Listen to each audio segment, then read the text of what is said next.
Hey, this is Meridith Elliott Powell, and you know what time it is.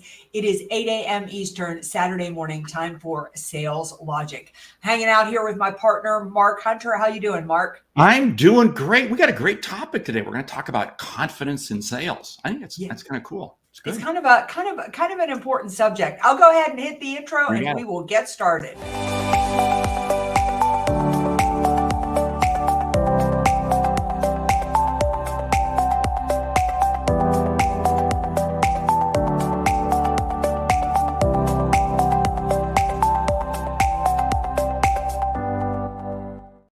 All right. Once again, it is Saturday morning, 8 a.m. Eastern, time for Sales Logic. Now, before we dive into the show, I always like to tell you how the show works because we start off with a question from you, the audience. We would love for you to be a part of Sales Logic. So if you have a question, something you want us to answer, just send it to Mark, send it to me, or go ahead to saleslogicpodcast.com. Check out the mastermind while you're there. We cover a hot topic. We recommend a book. And because we want you to leave with return on investment, we have a lightning round. So Mark, what is up for today? Well, what's up for today? We're going to be talking about the impact of confidence in sales. And boy, you can't overlook it at all because it affects everything.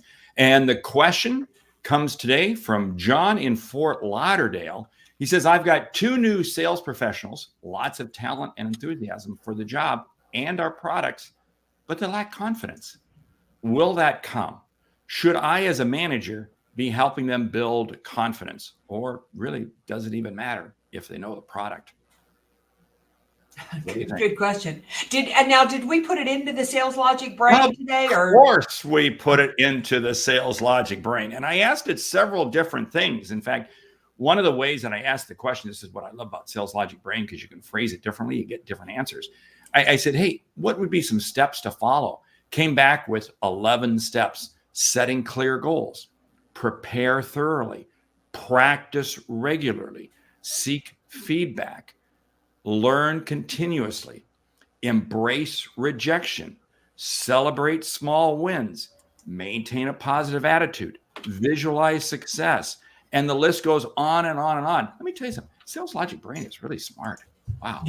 Well, I think there's a lot of questions here, right? I mean, first of all, I think where we need to start is, does it matter? I think that's a really, really important question.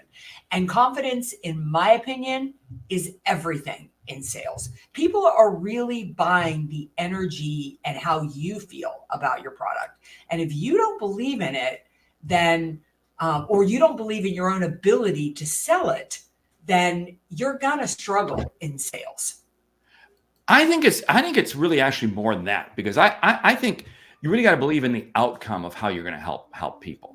And I think confidence is a direct reflection of how you view people. And if you don't view the people you're helping as somebody who you can help and help make a difference in, your confidence is going to wane, because what's going to happen is their emotions, their presence is going to eat away at you. That, I don't know. It's just my feeling.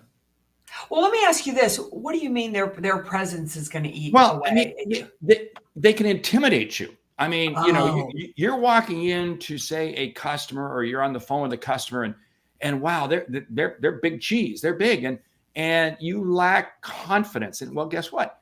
Their presence, their size of their business, the size of the opportunity, just the way they come at you, can intimidate you incredibly. And then what happens is your confidence begins to wane. When your confidence begins to wane, you don't listen as good. You don't hear. You literally just fall apart.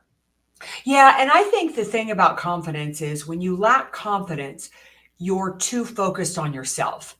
You're worried that you're going to look stupid. You're worried that you're going to be, come across and not be valuable. You're so focused on yourself. Oh, that is so true, because you become so inwardly that you're not hearing the customer. And it's absolutely a shame, because so many sales are lost because the customer needs help. The customer needs what you have to offer, but because you can't hear, you're not paying attention. I'll share a very quick example. This happened in a number of Years ago, my wife wanted to buy a new car, and there's only two things she cared about in a car. That is heated seats and a great sound system. That's it. Okay. That's all she cares about. And the salesperson she was dealing with was more concerned with, the torque, the size of the engine, the horsepower, all these other things. And he wasn't willing to listen to my wife. Oh. And I think, and my wife said, I think what happened was he just was caught off guard that he was having to sell to a female, and it just didn't resonate. So, I mean, confidence allows us to hear so much better. So, John in Fort Lauderdale, you've got to help your salespeople get confident. Yeah, I think it's perfectly normal to not have confidence. I mean, I think that that's a natural place to be. We're getting some great comments in here. Roberta Moore, who's just brilliant. Nobody knows more about self-awareness and emotional intelligence than she does. And Roberta, I couldn't agree more. Self-regard, which is similar to confidence, it's a well-researched emotional intelligence skill, and it can be built. I wrote a book called The Confidence Plan, which we're going to feature in a little bit, and confidence absolutely can be built. Brings. Oh, go ahead. No, go, please. I'm deferring to you, Meridith. Okay, we've got to, here's the whole thing. I love what Bryn's saying, believe in the solution you sell. This is the whole thing. When you believe in the outcome, one of the things that I get a little hung up on is people get their confidence from the product they sell and the price they sell it at. And okay, that's important. I get it.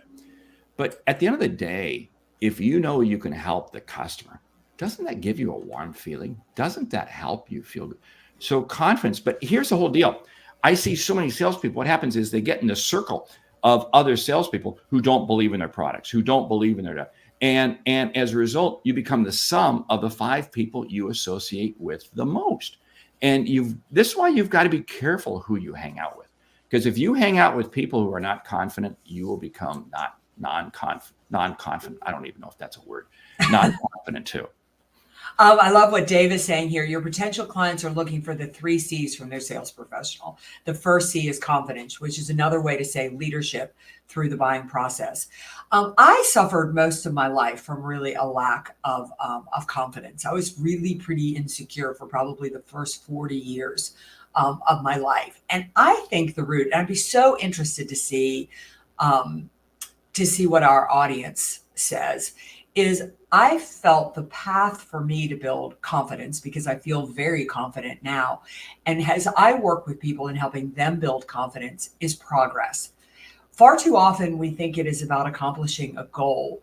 And as I just started to give myself a break and started to think, well, I'm better off this year than I was last year. Maybe I'm not at the ideal weight I want to be. Maybe I haven't reached the pinnacle of my career. Maybe I haven't done this or that, but I am making progress in that arena, and I am taking action in those areas. That is so true. And you bring up a very interesting point, because so much our confidence is a result of our environment.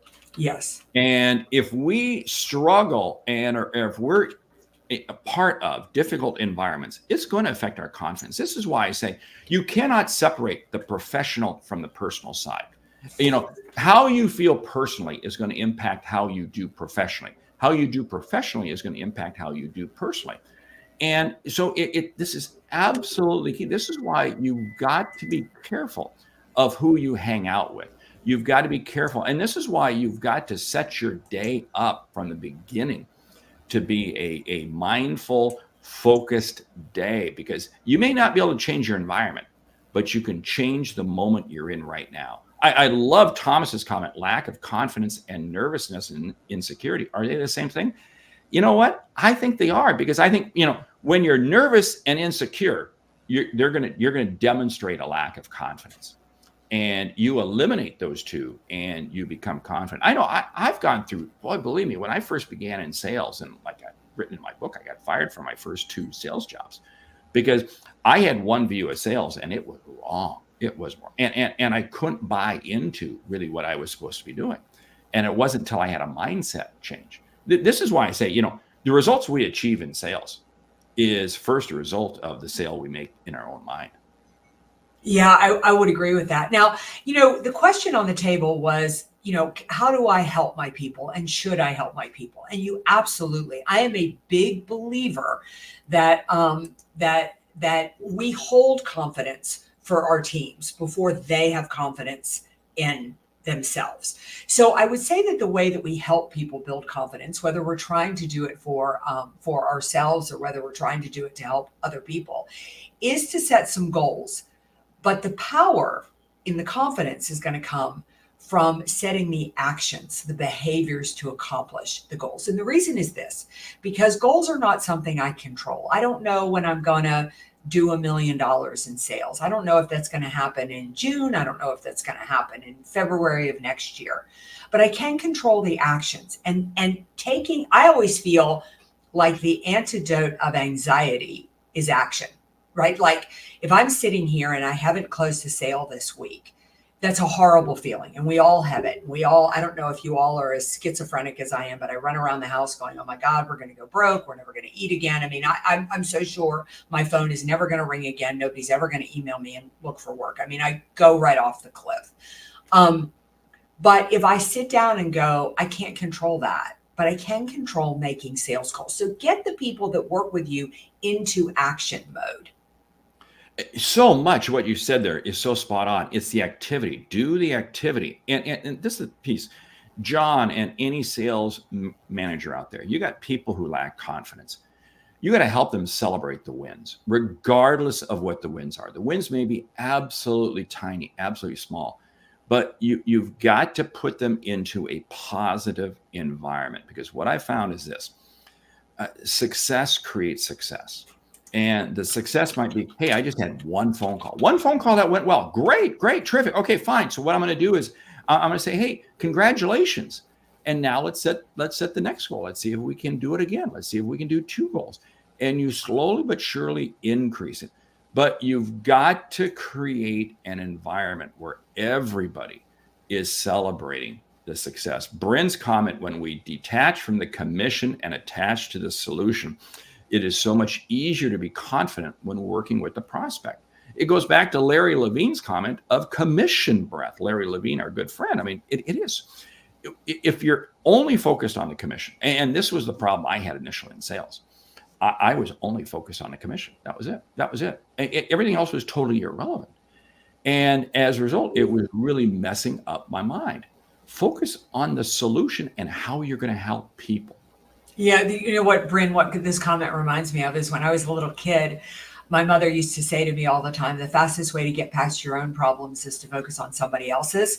And so from the time we were little, 6 years old, she used to make us do volunteer work in the community. And she would make us, work with people or children less fortunate than we were, because her feeling was if we could focus on what other people need, we would be less focused on what we need.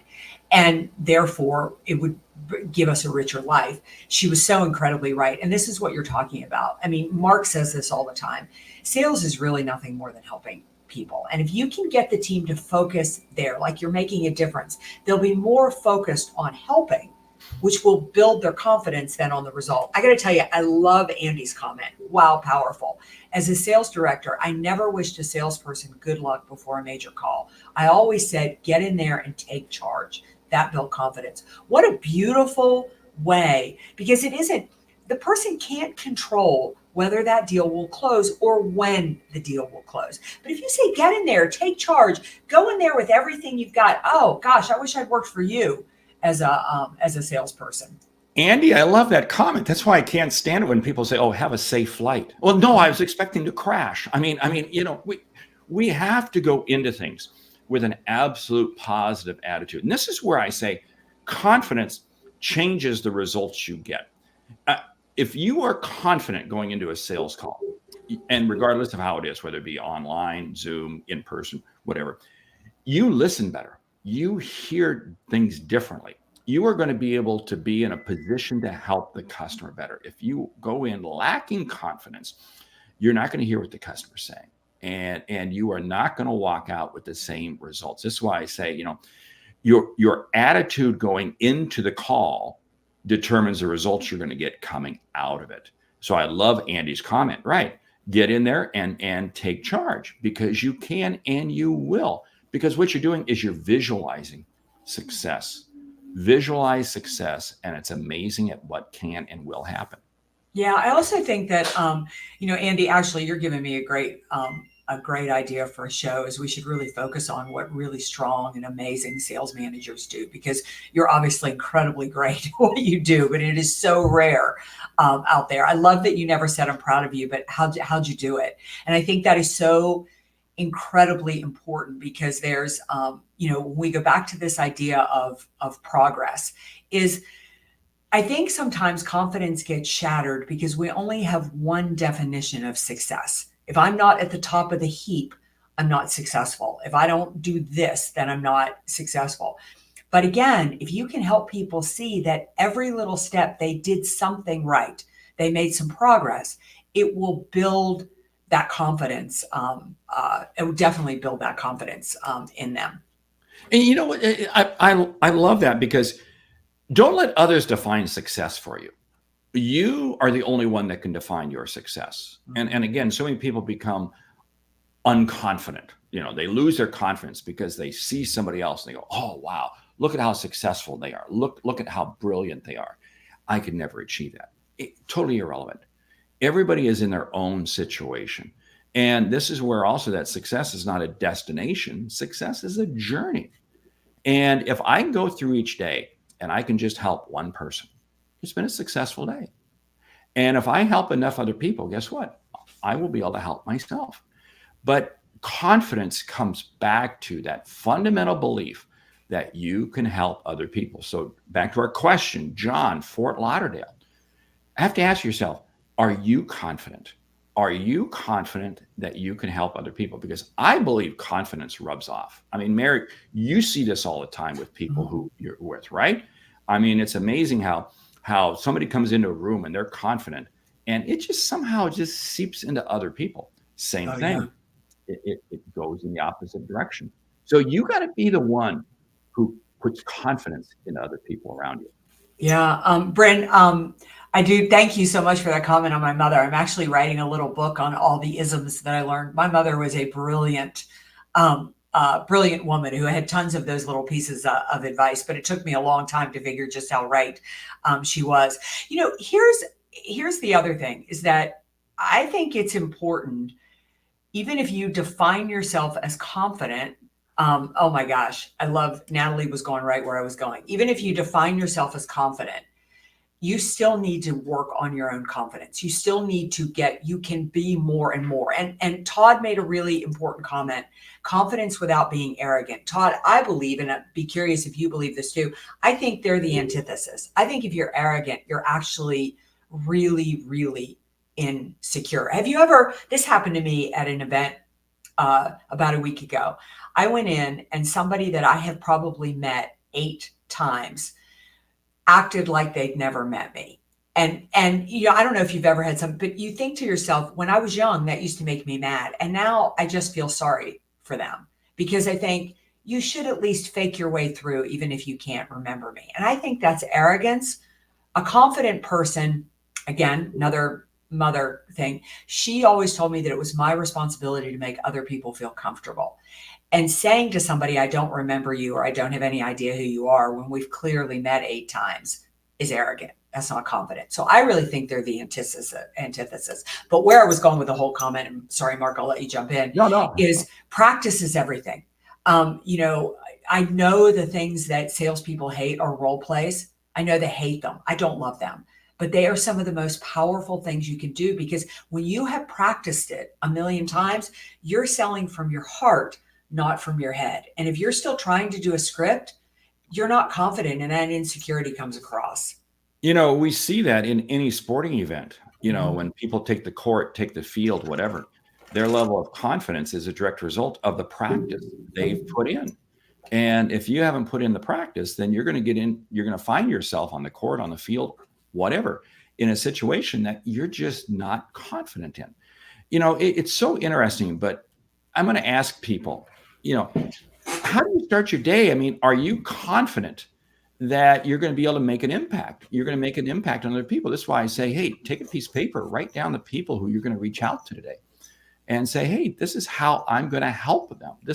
And when you start the day anticipating to help people, it is amazing how it changes your level of confidence. Yeah, absolutely. Absolutely. Well, Mark, we are covering a lot. We should probably get on to the book and to the lightning round. Hey, the book. I'm going to let you introduce the book because, gee, the author just happens to be Meridith Elliott Powell. That's right. The book is The Confidence Plan. And it is a book that I wrote kind of as a throwaway book, a little ebook, and my publisher picked it up and said, this is gold and we should publish it. The Confidence Plan is literally to what Roberta was talking about at the top of the hour. It's how to build the skill of confidence. It's literally a step-by-step. And I wrote that book because years ago, I mean, I'm talking probably 15 years ago, I had a women's group come and ask me to speak to their organization. And they said, could you speak on how to build confidence? You're so confident. And that made me laugh because I thought, I'm not confident, but it's nice that I'm appearing to be. And so it was such a great ask because it forced me to sit down and ask myself two very important questions. Can confidence be built? Do I believe that? And my answer to that was yes. And then the second was, if you're going to build it, how do you build it? And I wrote a step-by-step plan on how to do that. I love that because confidence can be built and it can be lost. Mm-hmm. It is without a doubt. And go back, we've had a number of comments regarding arrogance. And this is why I firmly believe that confidence taken too far becomes arrogance. I say, I'm going to be confident, but I'm always going to be humble that I'm never the best. And if I take that approach, it's amazing how I listen more. So that's great. Hey, love the idea. I didn't realize you had written that book. So now I got a book of yours to read. Anyway, hey, are you ready for the lightning round? I am. I want to make one comment though about confidence and arrogance before we jump into that. Is that confidence taken too far? I think this is so important because I think a very vital piece. I've been thinking a lot about my ideal customer profile, and I just updated it. And I work with highly confident CEOs. Really, I'm looking for CEOs who have blown it out of the water and looking to take their business to the next level. But they never stop learning and they never stop listening. And I think, just in having that conversation, I think those are things that whenever I spoke with a person the other day that a client of mine had asked me to work with one of their team members. And I called the CEO back and I said, I can't work with him. And he said, why? I said, because he has no interest. He thinks he's got it. And if he thinks he's got it, I'm of no value to him. And so the moment that you don't think you can learn, and the moment that you judge the level of the individual you are learning from, meaning that you only believe you can learn from people above you, you've crossed the line into arrogance. So just with that comment. I tell you what, I love that because I saw that play out over the last several months with the CEO who I was working with. And believe me, I know everything. I am the greatest. Ultimately, the board fired that CEO. Yeah. Another CEO who I was with this week, totally the opposite, an incredible amount of humility towards wanting to learn and sit in on meetings and understand. And what a dynamic leader, taking that company to a level that, believe me, you'll be hearing from that company in years to come. So anyway, hey, with that, okay, lightning round, top 10 strategies for building influence in the marketplace. But hey, want to encourage you to join us March 13th. Meridith and I are going to be doing the Sales Logic webinar. And I put the link in. I'll put the link in again. I'm looking for it. There you got it right here. There it is. Great. And join us for that March 13th, because again, it's going to be mind blowing. Anyway, top 10 strategies for building influence in the marketplace. Go. You're on the clock. Number one, to build influence, you've got to start by listening. You've got to understand what the challenges are in the marketplace. Listen to everything that's being said out there in the marketplace. Number two, I would say that work on connecting with other people. If you want to have influence, then you need to be connected and have relationships with others in the marketplace that are influencers. Share insights with others. Share insights with others that will help lift them up. They in turn will begin to help lift you up. Number four, I would say that work and put a lot of great content out there that solves the real problems that your customer or target market is looking to solve. Have an air of humility about yourself. Never forget the fact that you are not the brightest person. In fact, if you're the brightest person in the room, you're in the wrong room. You always want to be learning. Number 6, I would say that if you want to create influence in the marketplace, help other people without an expectation of return. Find connections for them, find opportunities for them to build business or things like that. Stretch yourself into areas that you maybe are not confident in and comfortable in, but it's amazing the relationships you'll create and the knowledge you'll learn. Yeah, if you want to create influence in the marketplace, become the expert at the area in which you want to become influenced. Dedicate time every week to increasing your own skill set, your own knowledge, and your own information. Make sure that you're always reading at least one book. I'll tell you what, people who influence are people who read.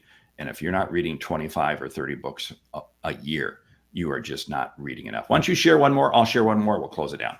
Yeah, if you want to create influence in the marketplace, you need to be someone who is heavily networked and somebody that people have heard about.